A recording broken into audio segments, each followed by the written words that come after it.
एकनाथ शिंदे बोलतायत. प्रताप सरनाईक आहेत, तापकीर आहेत, मनीषाताई आहेत, हरिभाऊ पिंपळे, सावकारे या सर्वांनीच यामध्ये या बाबतीमध्ये आपले विचार मांडलेले आहेत. तर हे बोलत असताना अनेक लोक तर एकदम म्हणजे याच्यामध्ये हरिभक्तपरायण प्रकाश सुर्वे आणि राम कदमचं प्रवचन मला वाटतं अधिवेशन काळात ठेवलं तर बरं होईल. नाही, त्यांना बरीचशी माहिती आहे त्याच्यामध्ये.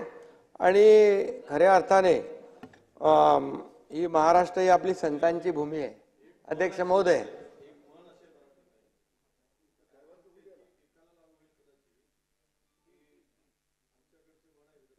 आधी खोदले खोडखाडं, नंतर बसले तुळशी पुढं.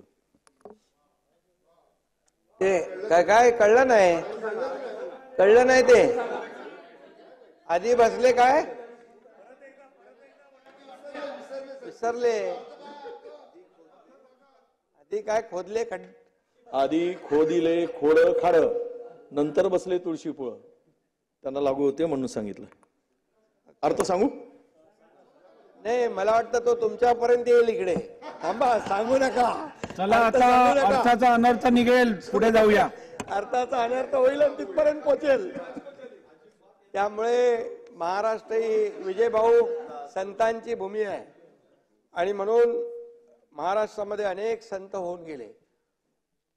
आणि आपण खऱ्या अर्थाने आता पांडुरंगाची वारी सुरू आहे. काल अजितदादांनी आपल्या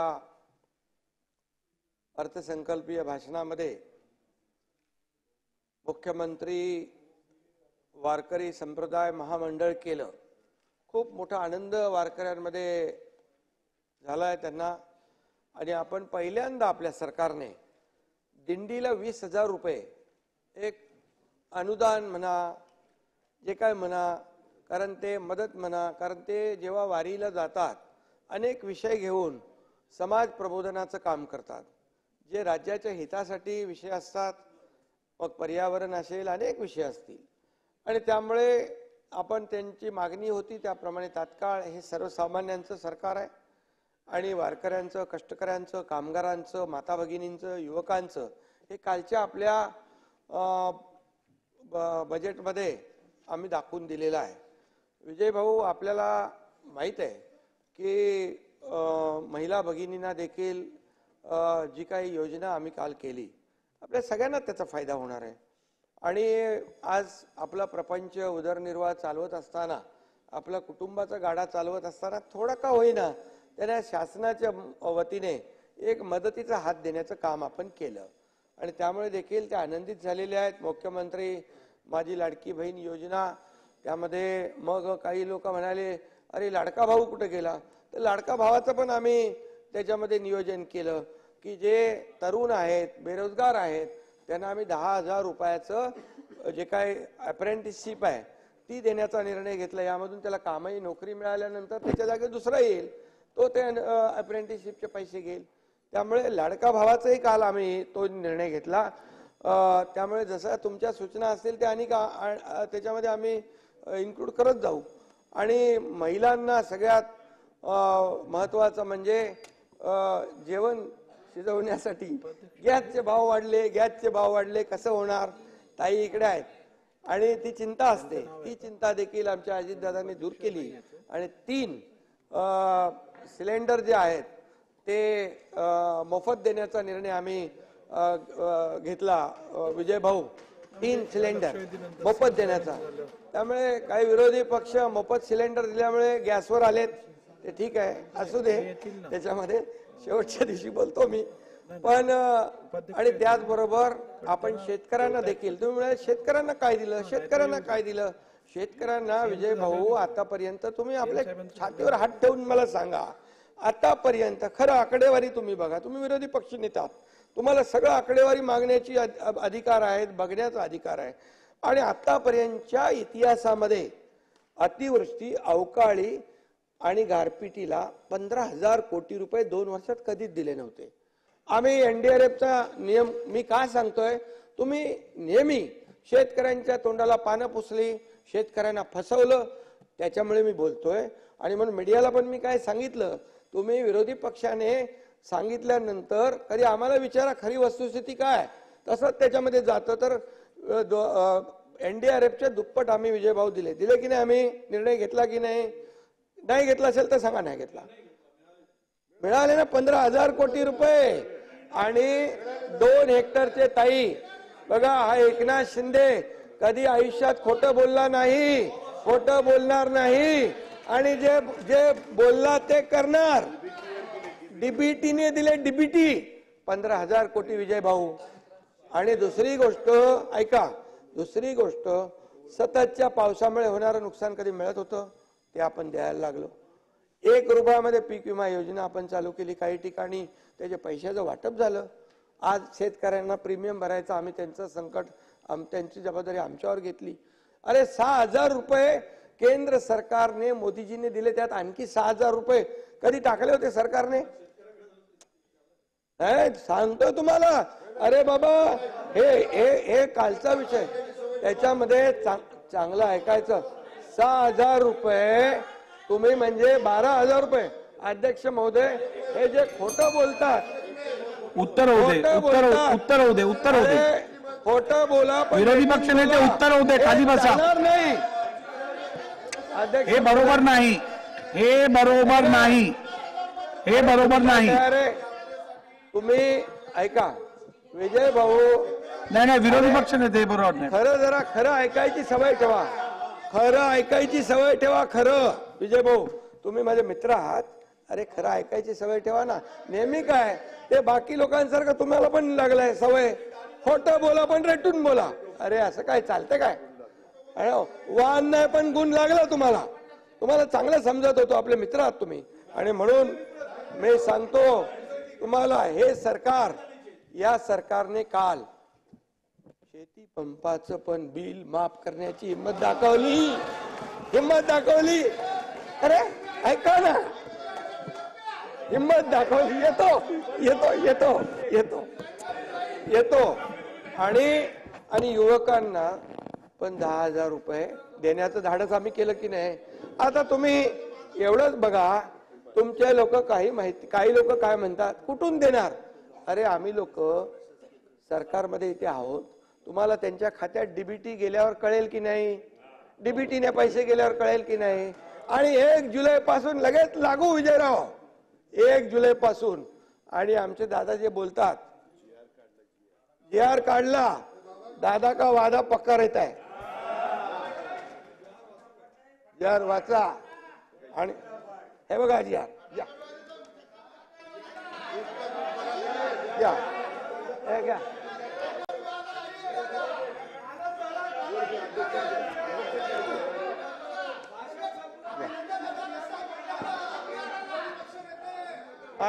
आणि म्हणून बघा, दूध का दूध, पाणी का पाणी. इथंच आहे. आता काय म्हणाले जयंतराव, क्या लोकसभा में चादर फट गई. अरे चादर फट गई कोणाची? मोदी साहेब तो प्रधानमंत्री बनले, तुम्ही फाटली कोणाची? अरे हरलेले पेढे वाटतात, हरलेले लोक पेढे वाटायला लागले येण्यासारखे. अरे काय. आणि दुसरी गोष्ट, तुम्ही कशाला पेढे वाटताय? म्हणजे विरोधी पक्ष नेतापद मिळालं म्हणून कशाला? त्याला सांगा तरी. विजयराव तुम्ही त्यांना सांगा. अरे जंग पछाडलं तुम्ही, तरी मोदींना हटवू शकले नाही. हटवलं का? आणि आता तुम्हाला मी सांगतो, तुमचे काल ज्या आम्ही योजना सगळ्या केल्या, युवकांना, माझ्या भगिनींना, माझ्या ज्येष्ठांना, माझ्या शेतकऱ्यांना, सगळ्यांना केल्या. अरे मुलींना मोफत, वारकऱ्यांची योजना केली, मुलींना मोफत शिक्षण देण्याची हिंमत आम्ही केली. आता त्यामुळे तुमचे चेहरे काल पांढरे फटाक झाले होते सगळ्यांचे. बघितले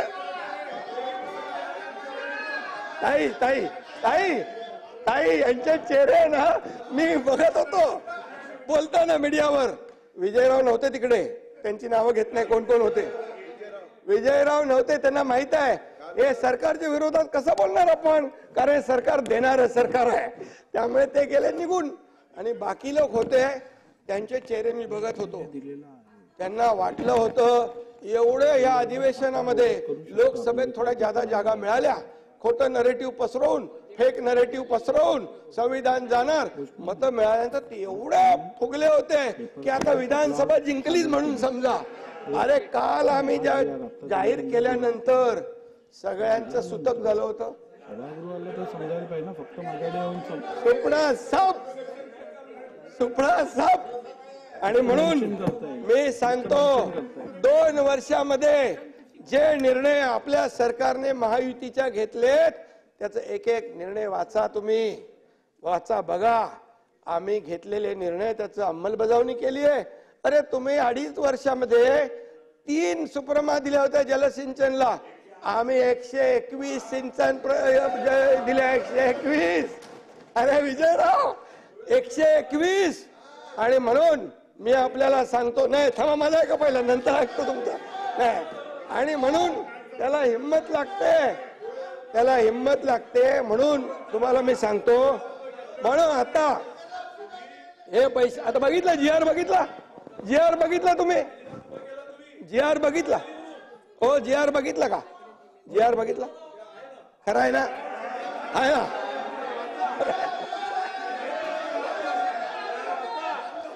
त्यामुळे तुम्हाला सांगतो. आणि बसा बजेट आपण अर्थसंकल्पावरती चर्चा घेऊ, त्यावेळेला बोलू.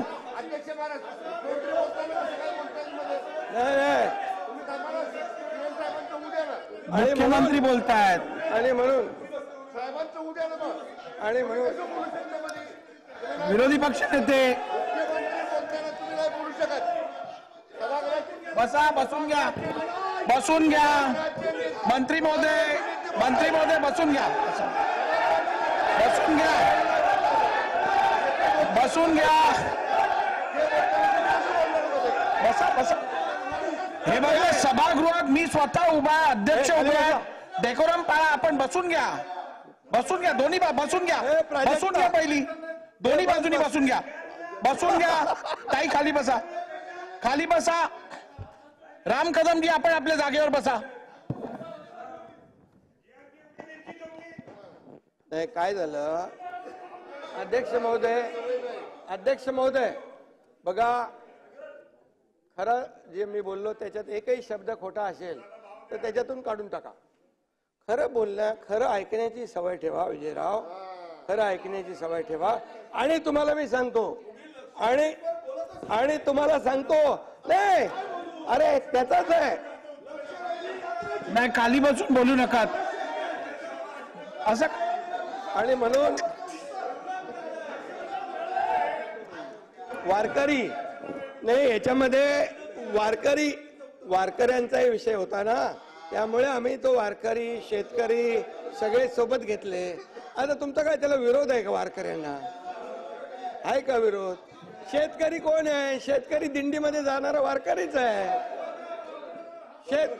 बरोबर की नाही? तर त्यामुळे शेतकरी पण वारकरी दिंडीमध्ये जाणार आहे. त्यामुळे महिला वारकरी नाहीत का? मग त्यांच्यासाठी आम्ही काय केलं ते बोलू नये का? आता तरुण मुलं वारकरी जातात ना दिंडीमध्ये. त्यामुळे आम्ही विजय भाऊ काय माहितीये, आता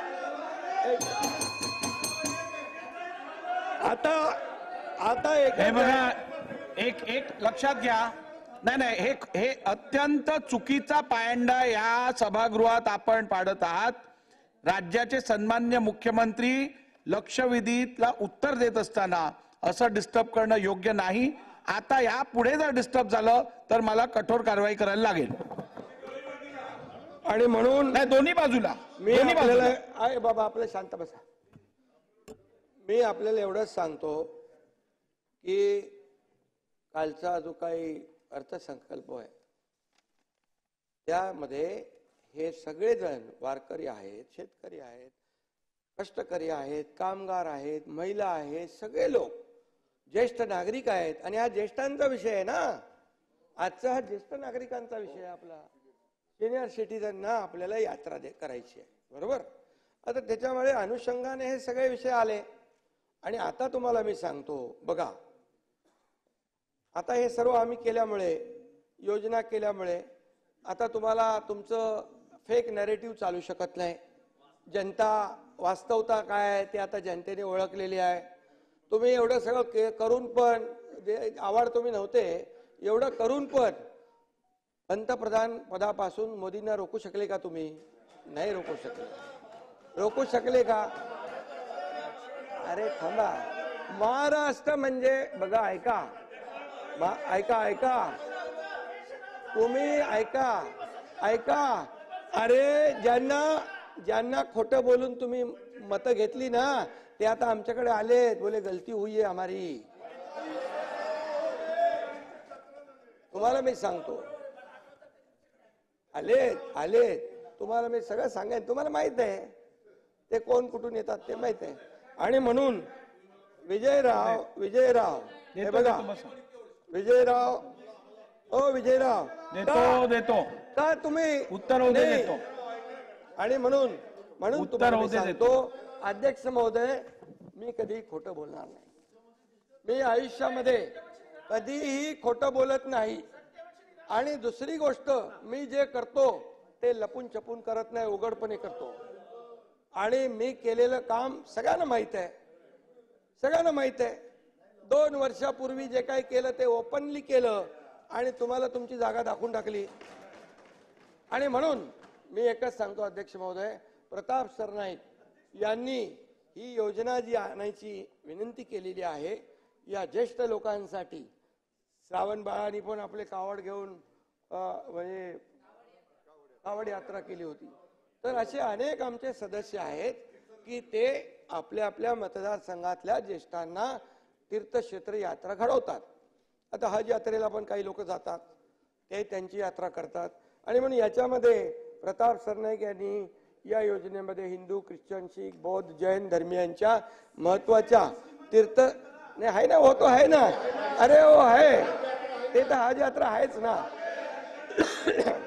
तर याच्यामध्ये या सर्व तीर्थस्थळांचा हे करावा, मुख्यमंत्री तीर्थदर्शन योजना करावी अशी मागणी आहे त्यांची.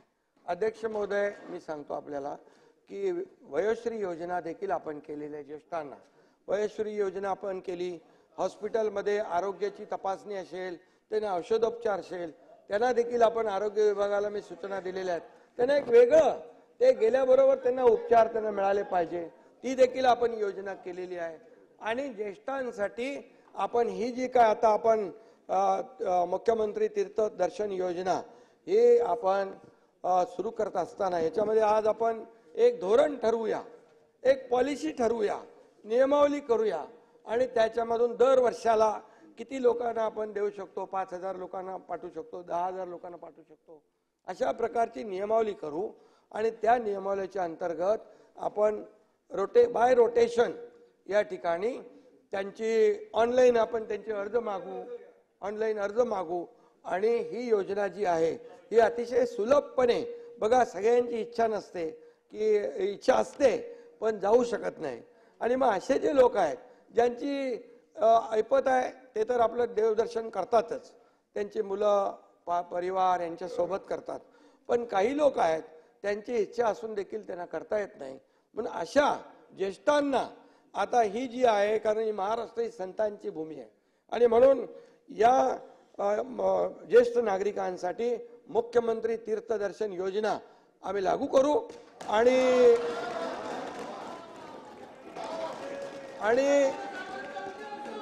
त्याचाही आशीर्वाद सरकारला मिळेल, तुम्हाला थोडा मिळेल, आम्हाला जास्त मिळेल.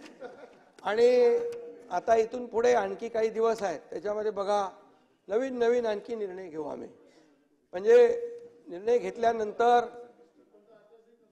नाही, आचारसंहितेला टाइम आहे अजून. आता ही योजना आम्ही राबवणार ताबडतोब, हे लगेच सुरू होणार. आणि त्यामुळे विजयराव, तुम्ही एकदम ह्या सर्व योजनांमुळे विरोधी पक्ष नेता म्हणून चांगलं मजबूत काम करताय. ते विरोधी पक्ष नेता म्हणून कायमचं काम आपण करत राहा. आणि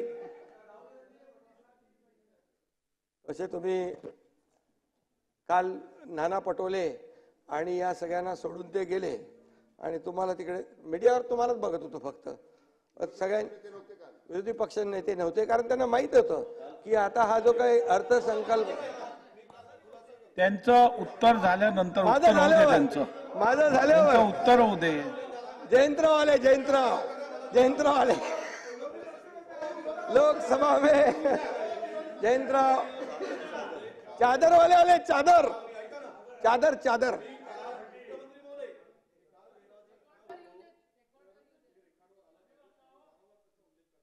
अध्यक्ष महोदयांना अरे मी विनंती का केली. आरोप नाही केला आपल्यावर. नाही, आरोपाचा विषय नाही. आरोप नाही. मी इथे सभागृहात होतो, मी त्यावेळेस माझी प्रकृती अस्वस्थ वाटत होती. मी अध्यक्ष महोदयांना विनंती करून पत्र पण पाठवलं आणि मी सभागृहातून बाहेर नाही, होतो. नाही, सॉरी. मी 4 वेळा माझं ओमेडिंग झालं, मला हायपर एसिडिटी झाली होती आणि एकदम सगळे माहिती देत आणि मी कोणाला सांगितलं अरे बाबा नाही ना, तुम्हाला आमच्या त्यामुळे मी शुभेच्छा गैरहजर आहेत. होतो बजेटच्या वेळेस. नाही, असं नाही, म्हणू नका. गुलाबराव मला पाटलांनी माहित नव्हतं. काल, ऐका ना सीएम साहेब, एकच मिनिट, गुलाबराव पाटील सुद्धा उल्लेख केले, तुम्ही ते सुद्धा लवकर रेकॉर्डवरून बरे काढून व्हा. टाका.